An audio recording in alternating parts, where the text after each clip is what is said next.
Well, believe it or not, we're actually at the end of this introduction. This is our sixth class today, and we're going to really be looking at the bridging portals. And I guess of all the things that the very reputation of dream and dream analysis, dream is revelation, dream is information. Dream as so many things. Dream as something that can be interpreted to be of value. All of it is rooted in the bridging portals. All of it.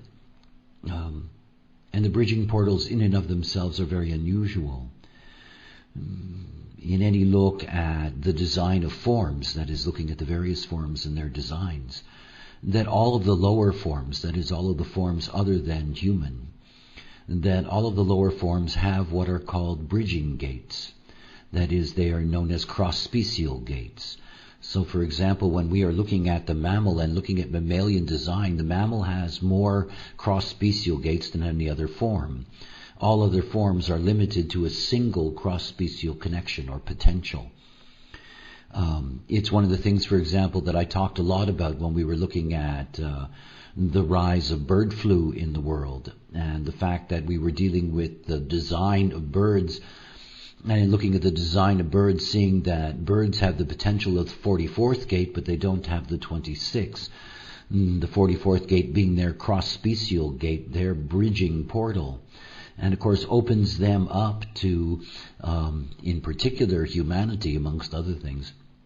The bridging portals are a way in which one species can impact another.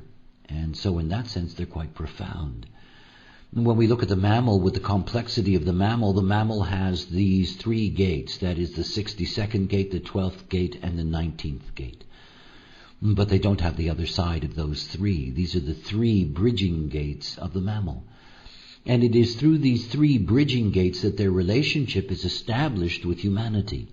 If it were not for these bridging gates, there would be no relationship between humankind and mammalian kind.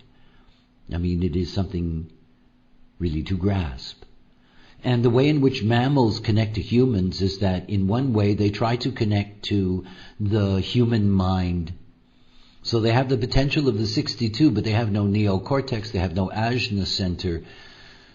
But this is their way through what is their detail. It is their way of being able to learn from and being able to be trained by humans. Humans take great pride in their ability to be able to train mammals, all kinds of mammals. And this very training of mammals can be found in this cross-special connection. But the ones that the mammals really care about are emotional. No other species has an emotional system, has a solar plex system. The mammal has its capacity in two ways to be able to connect to the human solar plex, from the 19 to the 49 and from the 12 to the 22. Now they're both really extraordinary in different ways. The 12-22 is about the karmic connection between mammals and humans, because indeed we have a deep karmic connection. And in this relationship between them, the 12 and the 22, this is where there is a social dynamic that exists as a potential between man and mammal.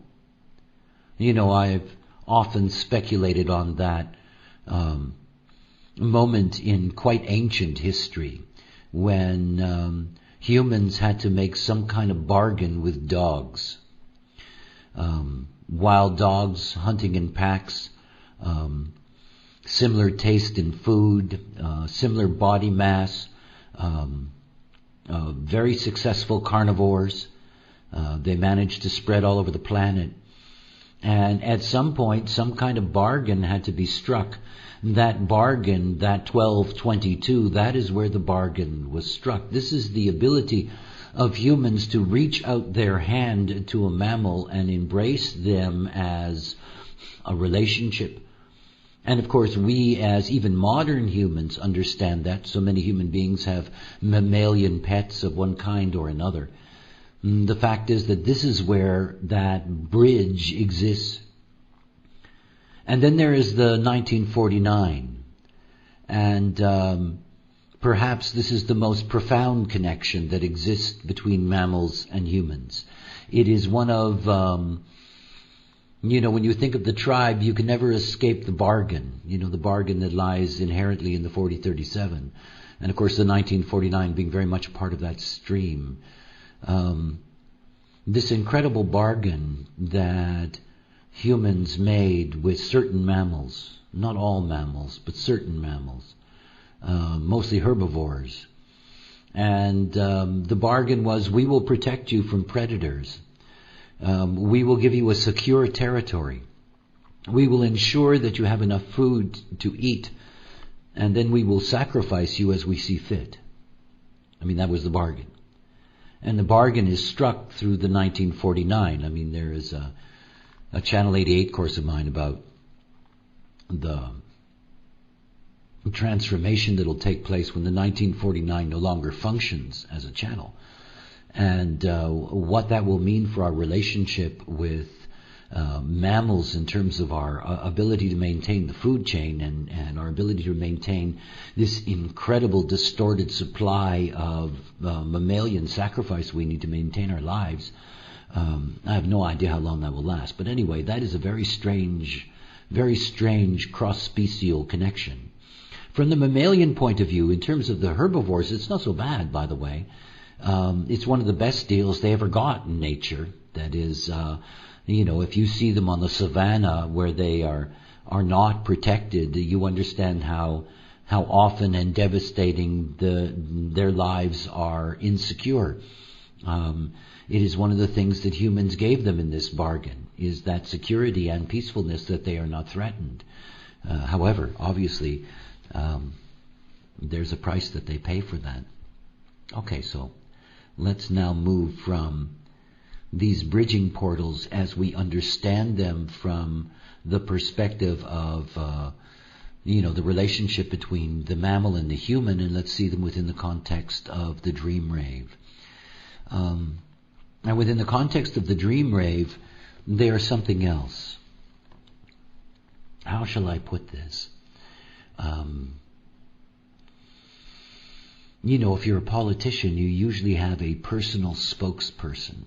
Somebody that speaks for you, a press secretary, these kinds of things, that kind of job. The portal gates in the dream rave are very much like that. They are the press secretary of the circuit. And everything about the circuit, until we get to the analytical level, everything about the circuit is really secondary to the way in which the being itself is going to feel about its dream life. Because you see, the moment that you're carrying a portal is the moment that the waking vehicle gets a special quality of information from that bridging portal. This is the whole thing about bridging portals. That is, they can move across special lines as they do between all different forms of life. And within the context of the dream rave, we can see this as integrating different levels, moving through different levels of consciousness.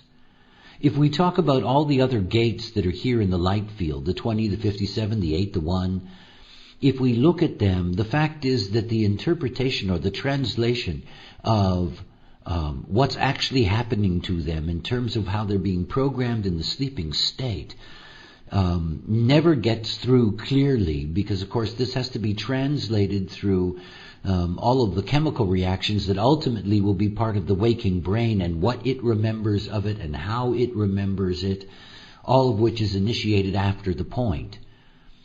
But the cross-special, or these portal bridges, they're different. In other words, they can emerge on the other side. Now there are exceptions.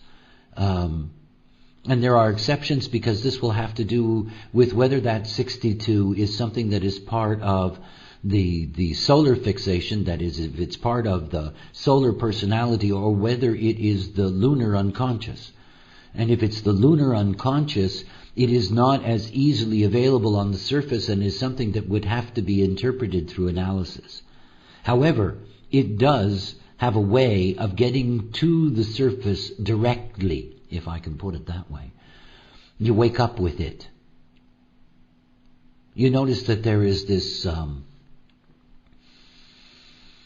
blue heading, music to your ears. I was actually going to call it the sound of music, but I thought that would really be kitschy.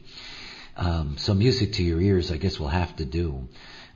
It's an allusion to the way in which it emerges. I'm going to be talking about emergence here in looking at these three different domains and understanding them in terms of the way in which the bridge portals work. There is a quality of emergence. Now, if you have strong light field, and if you're carrying particularly the 60-second gate, your dreams are disturbed by noise. Noise. Sounds that can be very frightening, eerie. It can also be the celestial choir. It was also one of the titles I nearly put here was the heavenly choir. Because it can also be the heavenly choir. You can hear all of this singing in the background and all of this. It can be just music. But it carries with it that quality. Now what's important about it is that if you awaken with the sound, the information of the dream will come to the surface. In other words, the information that is there. Now remember, we have a joke here. I do love the jokes. The theme of the 60-second gate, the theme of the 60-second gate is love. So love is in the detail. Oh, do remember that about the 60-second gate. Love is in the detail.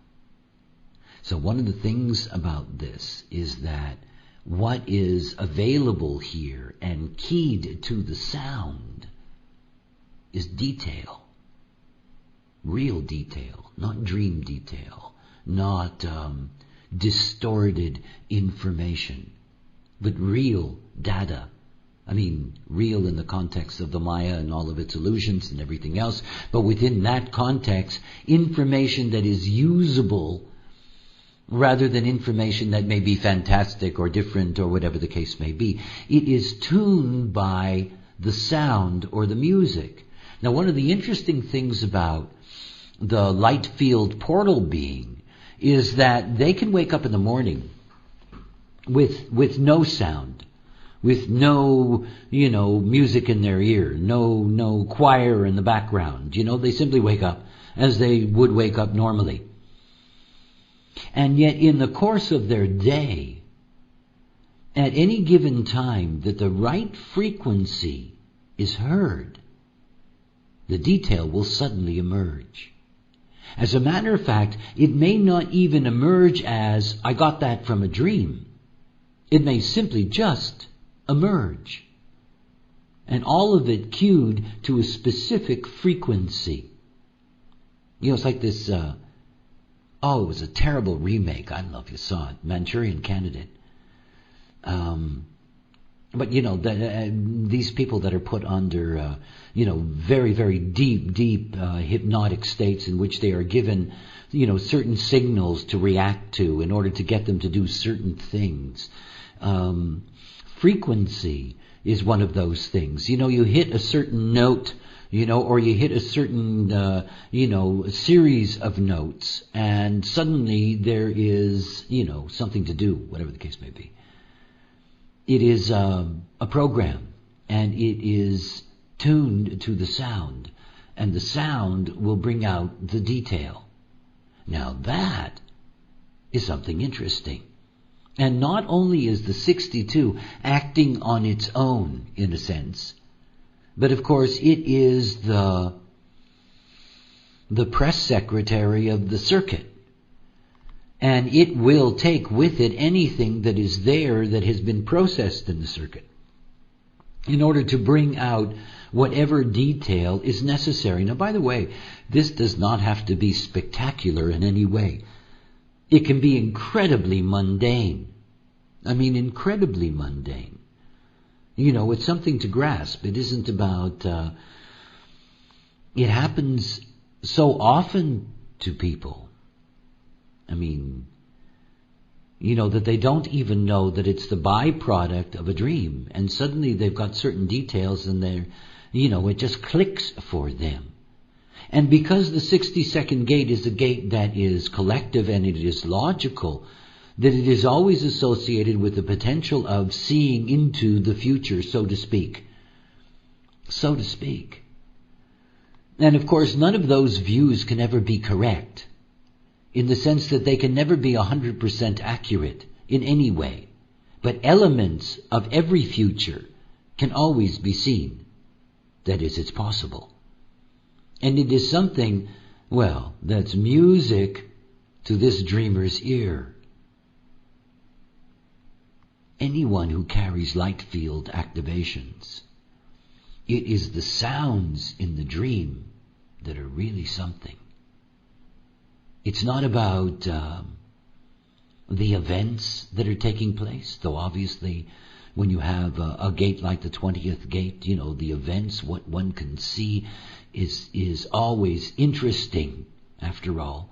But remember, this is the light field. This is, this is personality propaganda. This is looking at life through rose-colored glasses, you know. I mean, there is a certain, it's kind of like a drug for the homogenized not self to give it the spirit to keep on keeping on. Don't get caught in the chimera of those dreams. Hear the sounds. Because it's the sounds that are the trigger. They're the trigger. And what we're going to see is that everything about these portal bridges is not about what they do while you're asleep, but what they can mean when you wake up. You know, this is the thing that is least grasped. To try to understand the distortion that takes place between the moment that you are in the 15-gate matrix and the moment that that ends and you have this flood of data that is the awakening of the vehicle, and all those other gates, all those 49 other gates, all of that turning on. And the only way that the information is moving is that it has to move chemically, and it will move through whatever chains are available, and in some places it will not make the journey. And then there is this attempt to try to understand what that is by the time, it comes to the neocortex of the awakened being. No, you have to see it as program, as mechanics, to get the actual detail of what's there. But when you're looking at the bridging portal, you always have this possibility, the possibility that has given all this dream stuff its reputation. The possibility that you can move from one state to another and carry the continuity of the information. And it's not so much that what you heard in the dream becomes your detail in terms of somebody telling you something or explaining something to you, because it's not that kind of process.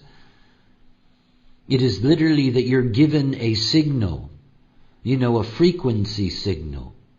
And it's that frequency signal, if it carries over to the waking state, or it arrives soon enough while it remains fresh in the waking state, then there's something that's released. This is its magic. You can't find it in the analysis. It's just, that's something special.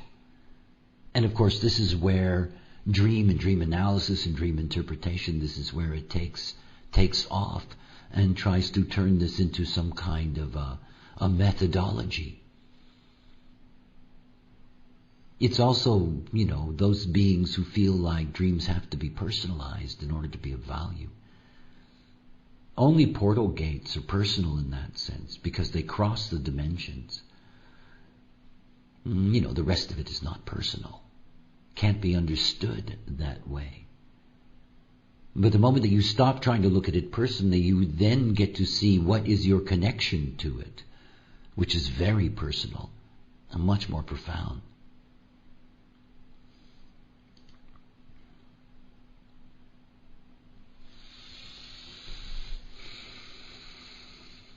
I like this one. You know, the earth plane is so fascinating because it's us. I mean, it's us digesting us or redigesting us. It's us processing us. And it's the great melting pot of the trial and error and frustration of the plane that we live on. And yet, you know, the earth plane, if the 12th gate is the spokesperson, the press secretary of this circuit, and if it is the synthesis in that sense of the expression of this circuit, then we know that this circuit is something that truly brings mutation. Mutation. And again, when we are looking at the 12th gate, and remember my description of this 1222, its relationship to the mammalian human, you know, this is quite something, you know, to step across this bridge, you know, to make friends with a creature. It's like these people who imagine what it would be like to befriend an alien, you know. Well, dogs are aliens. I mean, just because we've been familiar with them for about 14,000 years now doesn't mean that at one time they were not just simply alien, you know. This is an extraordinary place of mutation. After all, changing the social dynamic.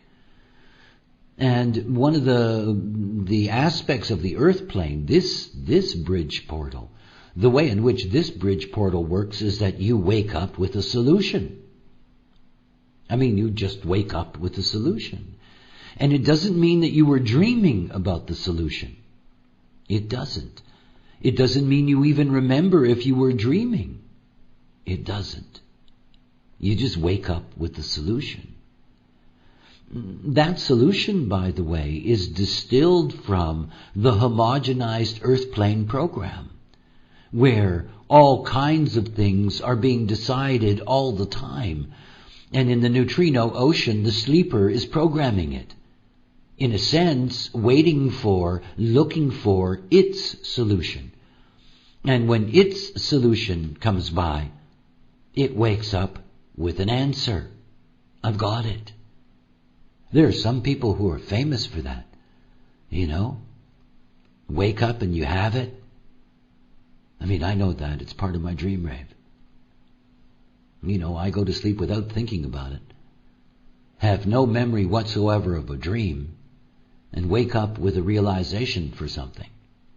A solution of something.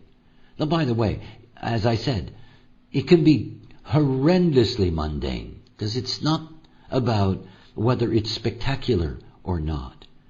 It is about this multi-dimensional capacity that is inherent in these bridging portals. You know, they jump the dimensions.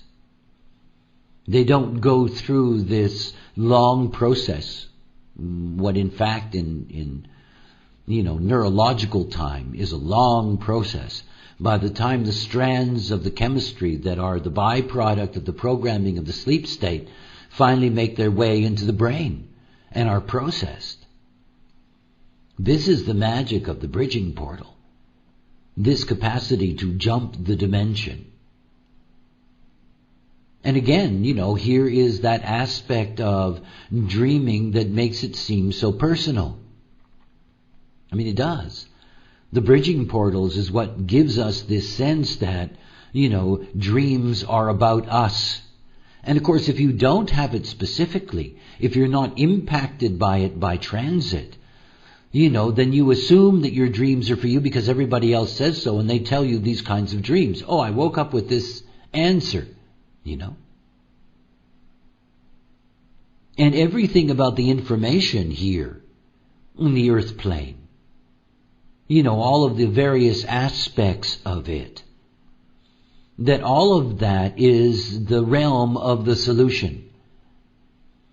And you end up with these solutions to your yearning and your sexuality and the continuity you have with your life, and the chaos around you, and all the other aspects that are part of, that neutrino ocean and the way in which it is impacting you. And here we have this, multi-dimensional bridge in which you can wake up with that solution. And by the way, that solution has to be seen in its context. I'm giving you an introduction. The solution has to be seen not only in terms of the gate, obviously, but in terms of the line, in terms of the planet that is activating it, and in terms of the color that is underneath. All of that together is an indication of where the waking solutions are, and what the frame for those solutions are. It is, it's a soothsayer's gift to understand the bridging portals,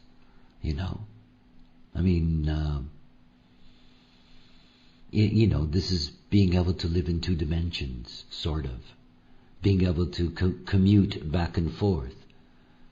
And they're different in the way they function. We see here with the earth plane that this is simply a matter of, you wake up with it. No rhyme or reason, just simply the waking up with it. But you can see that in the light field that there can be a struggle for it.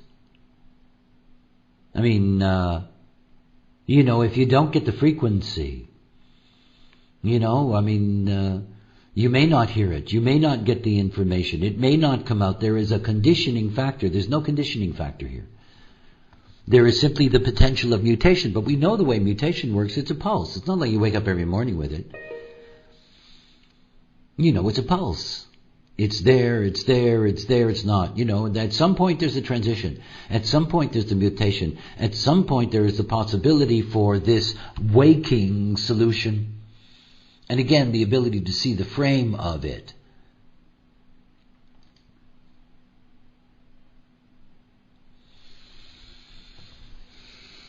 This one's my favorite.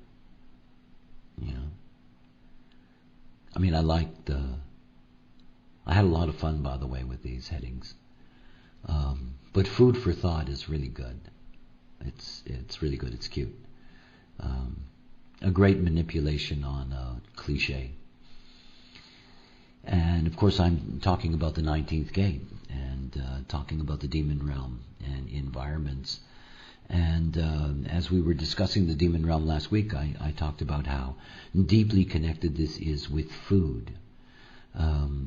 As a matter of fact, this, because it is the form principle, this is the most PHS sensitive sleeping body. If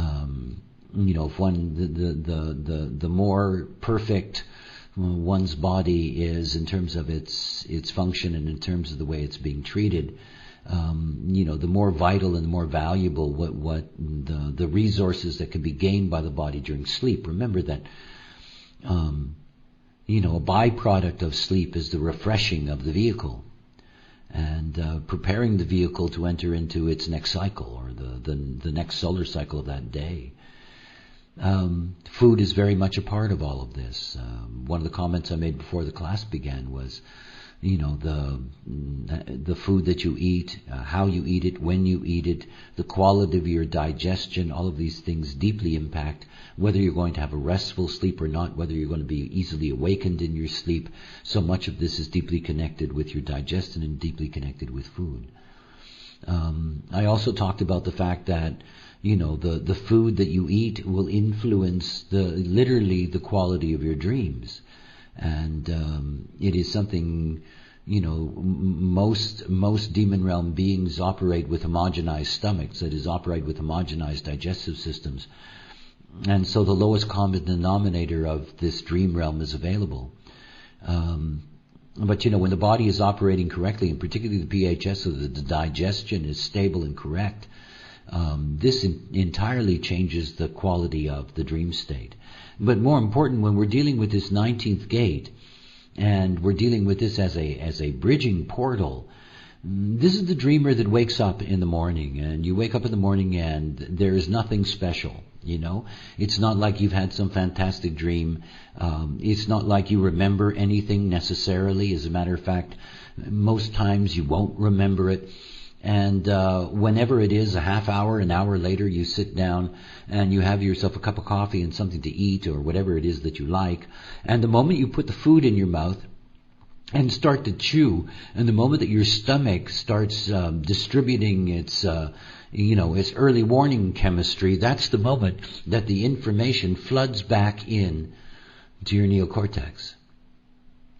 As I said, food for thought. It's the trade-off.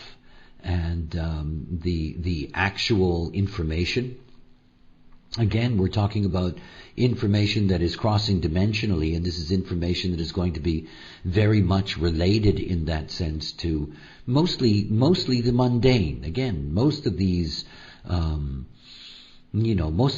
dream answers, most of these dream statements, most of these dream directions tend to be mundane, but they shouldn't be ignored in the sense that just because they're mundane, they certainly can be of value. There is nothing to say that they cannot be beyond that, and no gate has greater potential as a portal gate for truly the mystical in that sense. Is the 19th gate, and particularly in this era where the capacity of the 19th gate is something that is really fading. This is this is a place where information, and particularly information relative to the form and relative to the form's survival, is something that can emerge. But again, it is like the light field, and unlike the earth plane, there is a conditioning element as to whether or not the dream information is going to make it in the moment, is going to reach them or not. And when I say the dream information, for example, this person can wake up in the morning and remember a dream, but that doesn't mean that they're getting the information that's there for them. I mean, the real information won't come until they start eating. For the light being, the real information won't come until the sound or the frequency is present. And obviously, it is more likely that the demon realm dreamer who has the portal gate, is going to have more access, if you will, more regular access to the information than will the light field. And of course, that pisses the light field off, but what to do? But it is so. It is the food that is going to stimulate it, its basic form principle. It is information that can be very important for the body. And this is one of those gates where, this is the person that wakes up and knows that they better not get on that train. And, they read the evening news and, the train hit something. I mean, it can give you information that is deeply, deeply important for the preservation of your vehicle. But as I said, it's mostly mundane. Mostly. What's fascinating about the bridge portals is that they have this multidimensional capacity. This is what makes them interesting. And yet to understand the way they're working in the same way that they work between a human and a mammal, except it's operating within us, It is this immediate connection with the information.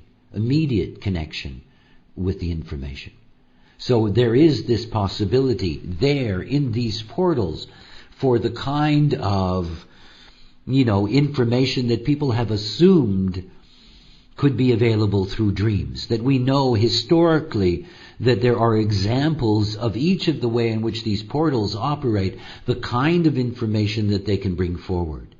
What that has done, however, is that it has created a whole psychology around the portals, because after all they don't know design, around the portals as generic themes of dream potential, and not understand the programming, and not understand what the unique contribution in the programming is. After all, while you're dreaming, while the neutrino ocean works on you, it moves through you, it moves through others. This is the homogenizing plane. And one of the things about understanding the nature of your purpose is also understanding the way in which you are programmed, but also the way in which your program goes outwards. It gives you a deep insight. What I like about dream wave analysis is not so much the fascinating and spectacular of the portals.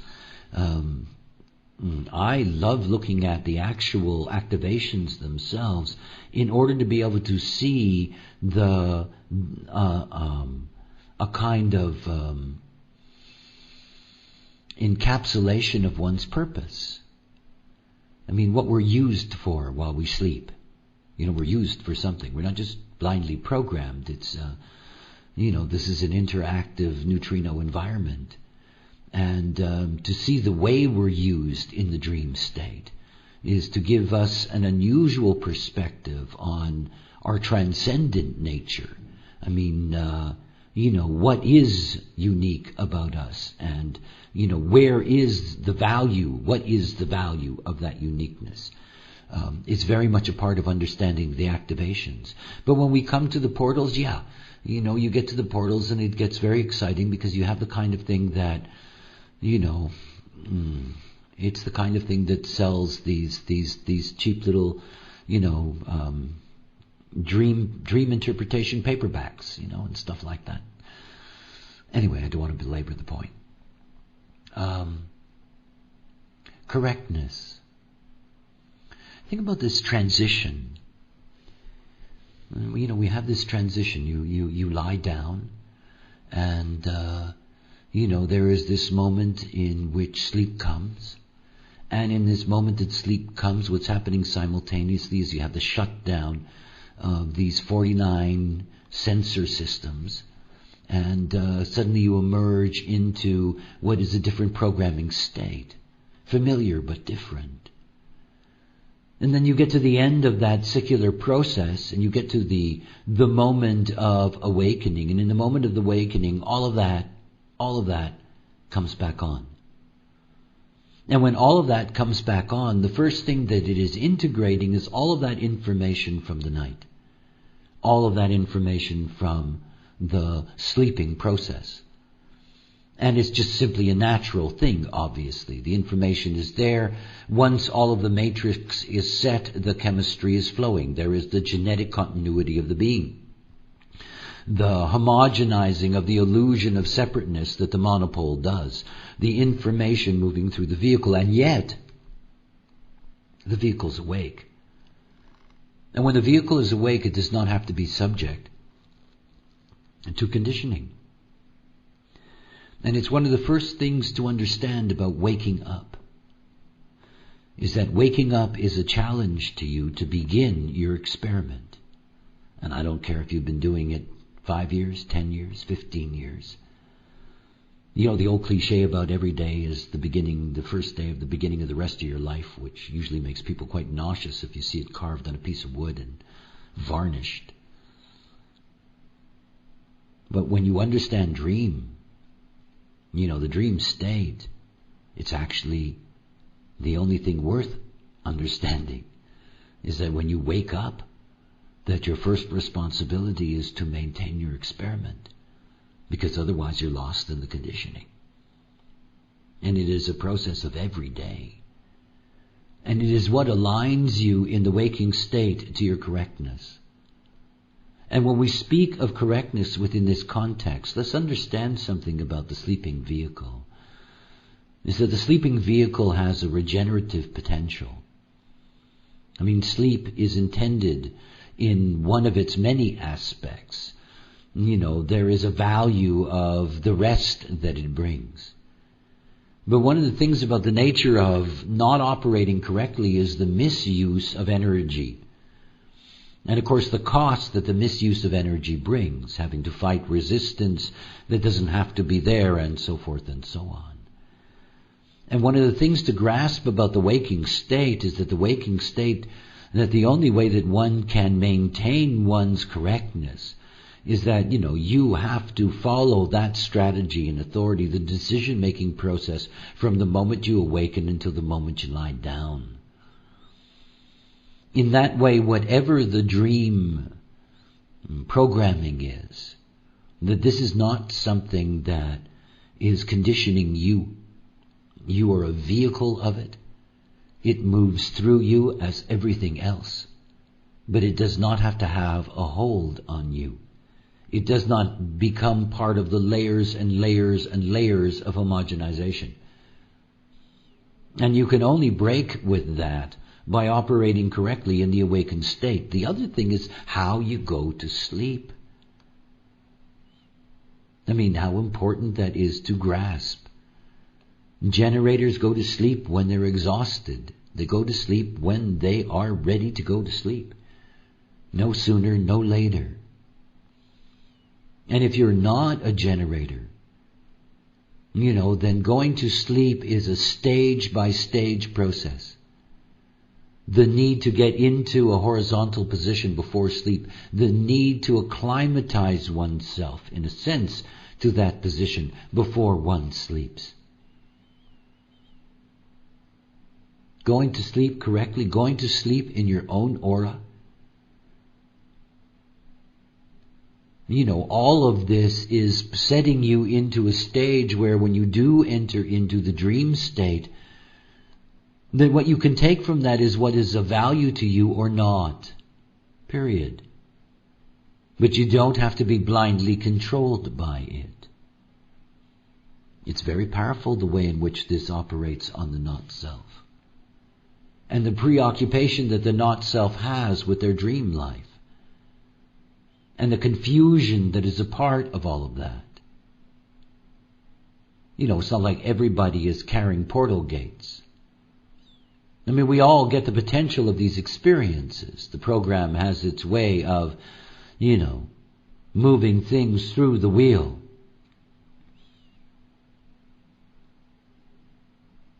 But it is the correctness of the awake state that provides you with a proper foundation to be able to go through the dream state comfortably, with a digestive system that is relaxed, with a body that is properly nourished. And you see then in the awakening state, this is not something that, is going to be part of the trap of, keeping you locked into the homogenized process.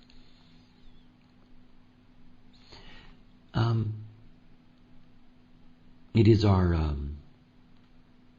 last class after all, and I wanted to mention a couple of things to you.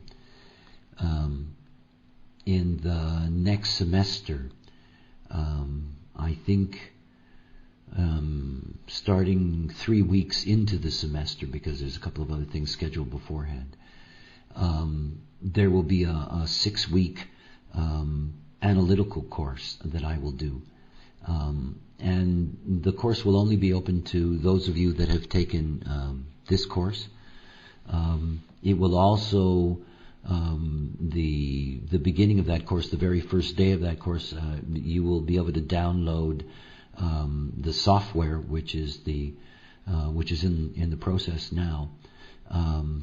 And the software, by the way, will not be available generally either. It is only going to be available to those of you that have been specifically trained by me, and will not be available to it won't even appear in the shop. It'll simply be part and parcel of being a part of this program. So I just wanted to let you know that I'm going to take this to the next level and teach you how to be able to do both the analytical work. In other words, to be able to, it's hard to describe that. When we're dealing with the awake being and we're looking at for example, their profile and their cross, we have a certain idea of their purpose. That is, the purpose that is possible for them to fulfill. But when you're looking at the dream analysis that I'm going to teach you, that analytical technique, that basically what it does is show you what the program considers your value to be. Which is a different thing, by the way, and says a great deal about us. I mean, I found it quite amusing and interesting to, I did that years ago, look at my own and my family's and many other people that I knew, and it's very interesting to see the way in which the program sees us. not that it's looking, but just the way in which our configuration is used as a programming agency. And the interesting thing about that is that we're used as a programming agency through the earth plane. I mean, that's, the earth plane is where all this stuff gets done. It's where the great homogenizing work gets done. And this is one of those levels that's fascinating. The other thing is the understanding of the relationship of the lines, which are very specific, and their relationship to color. That's a level that will give you good tools to be able to begin the process of experimenting with this and beginning to work with it.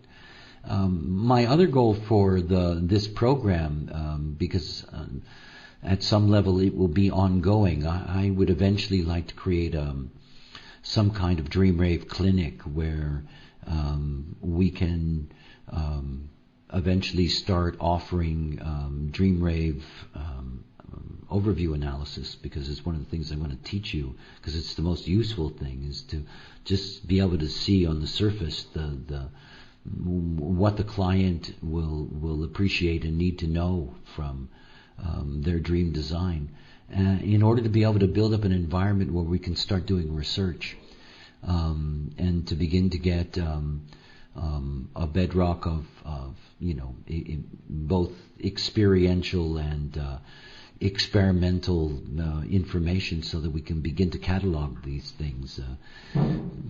It certainly is time for it to be developed, and so I see a specific program opening up here in terms of the development of the trainings around this, and trying to find a way to make this a viable tool, so that we can properly dispel the illusions that are all around the dream and the dream state.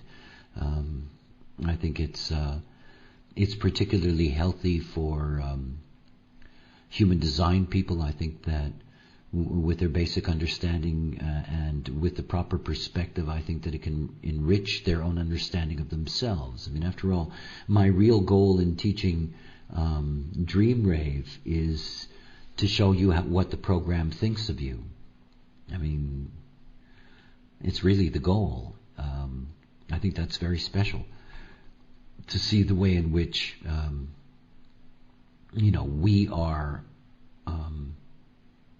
It's so hard not to anthropomorphize that, make it sound like there's somebody looking.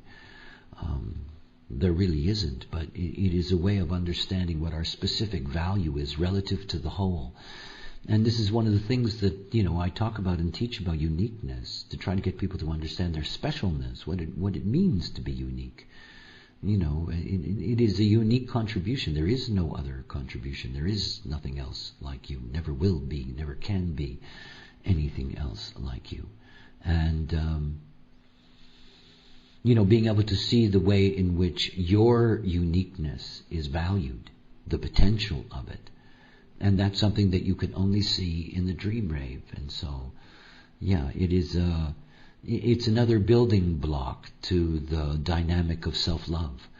To begin to see one's intrinsic beauty and perfection, and to begin to recognize that not only is this something that, as we stand alone in our own authority, that we can enjoy the fruits of the promise of what we are, but there are signposts and guiding lights.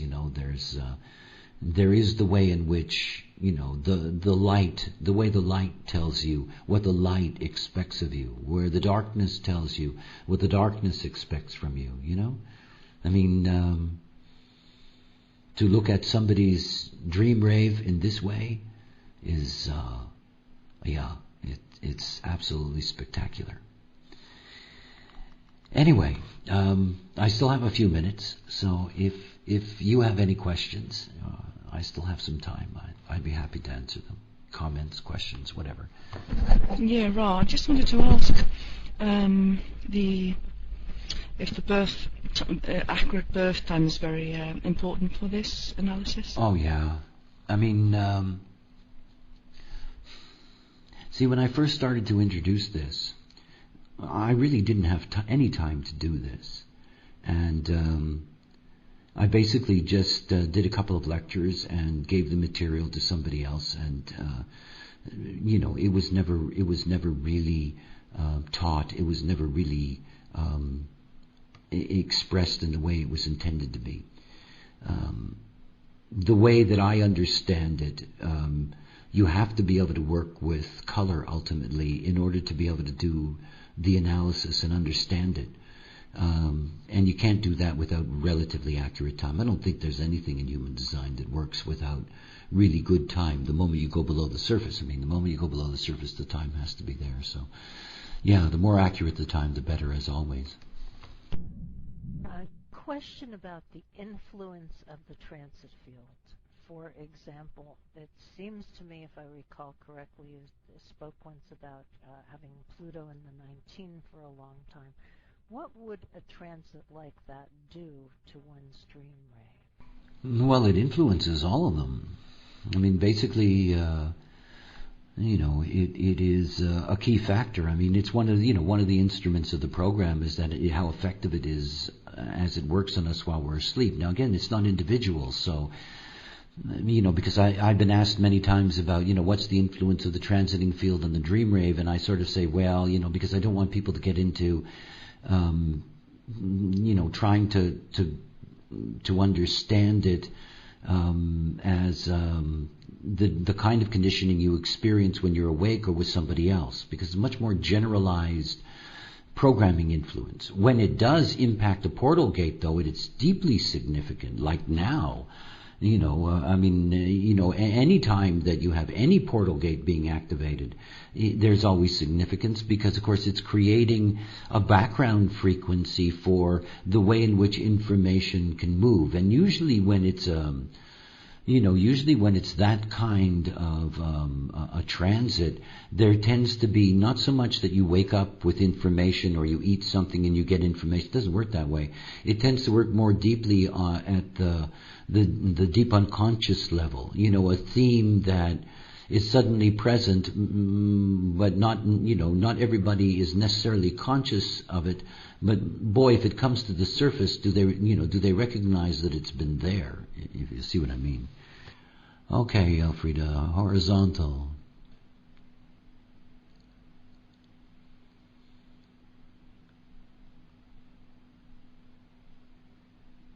Yeah, but again, my point is that one has to be very clear about this. I did not establish this concept of, the solar dream rave. This was developed by Eleanor. It has nothing to do with me and has nothing to do with the voice. There is a dream rave and there is a waking rave, and that's it.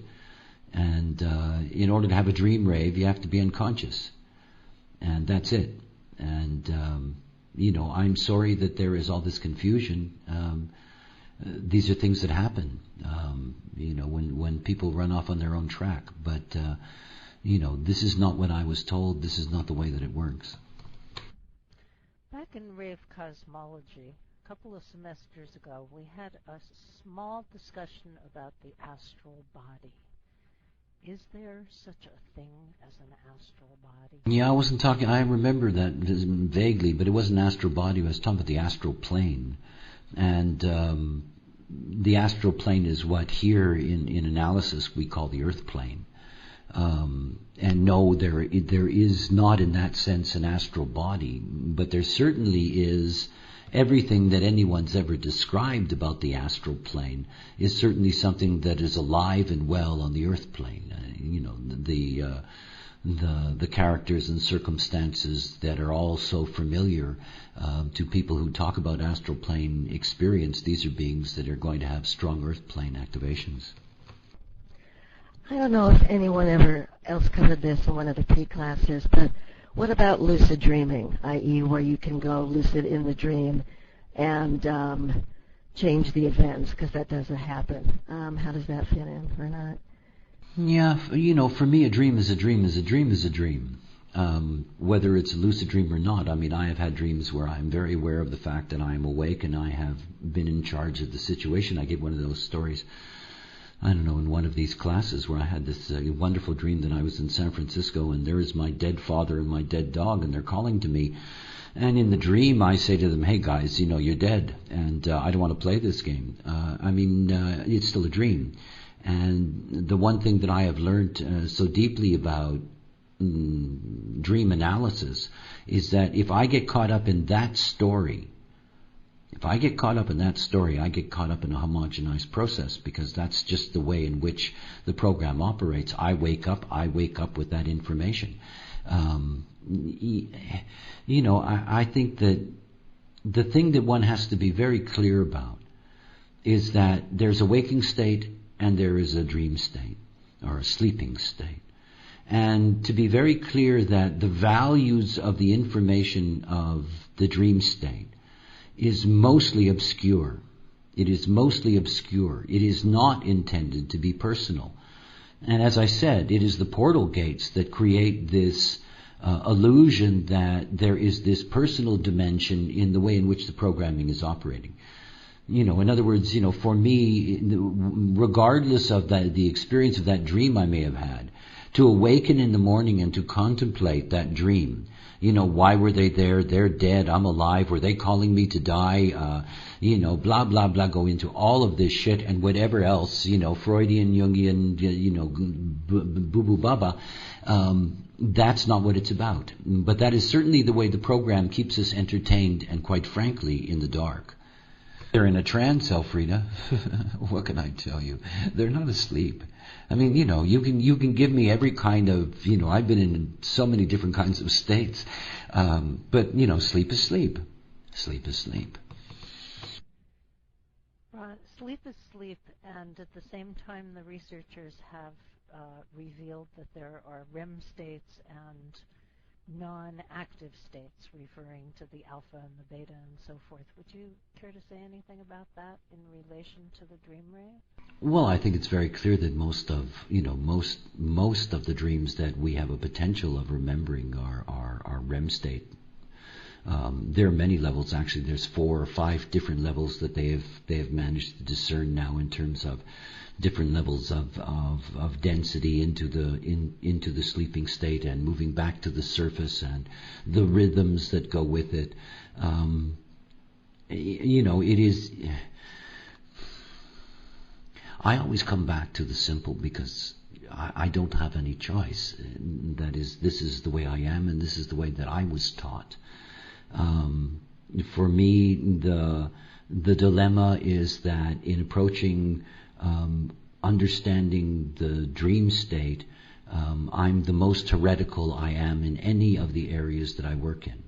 It's very clear to me that there is a preoccupation and a yearning that lies within humanity, that there is some intrinsic value to what they dream. And I'm sorry to disappoint them.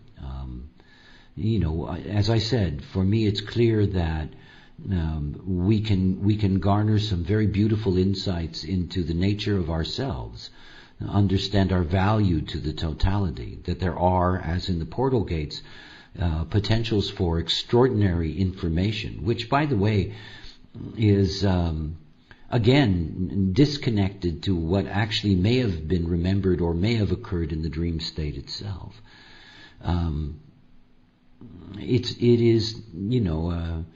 It's why I guess I ended up with a dilemma with when I first tried to share this knowledge, was that it immediately got taken over by those that are caught up in this traditional way of understanding it. And the whole modern movement to try to understand the dream state is still very young and rather awkward and very defensive. It's clear to me that dream rave is really there to shatter the old formulas of understanding what this is about and the way that it works. As to your question, Lisa, there is obviously an impact of these opposing gates, and the impact, as a matter of fact, is not as strong if you're carrying it yourself, which is interesting. those gates can be very, very powerful because they can be triggering gates, and triggering gates in relationship to others. In other words, the different themes that we've had here, the sound, or waking up with something, or the food for thought, particularly the light field and the demon field. So often that's something that's jolted into reality by the electromagnetic in the awakening state. But again, that'll be part of the analytical program for next semester. Well, to all of you, I want to thank you for participating in this. It's been great fun to share it with you. It has been very important for me, by the way, to really make clear what it is that I understand about this, and the way in which it needs to be approached. I think that it's very important for us to do this from a solid foundation and to really see what this all means. And again, my gratitude to all of you, because you make it possible for me to do this. And by the way, you will see the postings or whatever, but certainly I'll have the office let you know when the program starts in the next semester, and give you some details about it when the time comes. To all of you, you take care, and do enjoy your dreams, and until next time, bye for now.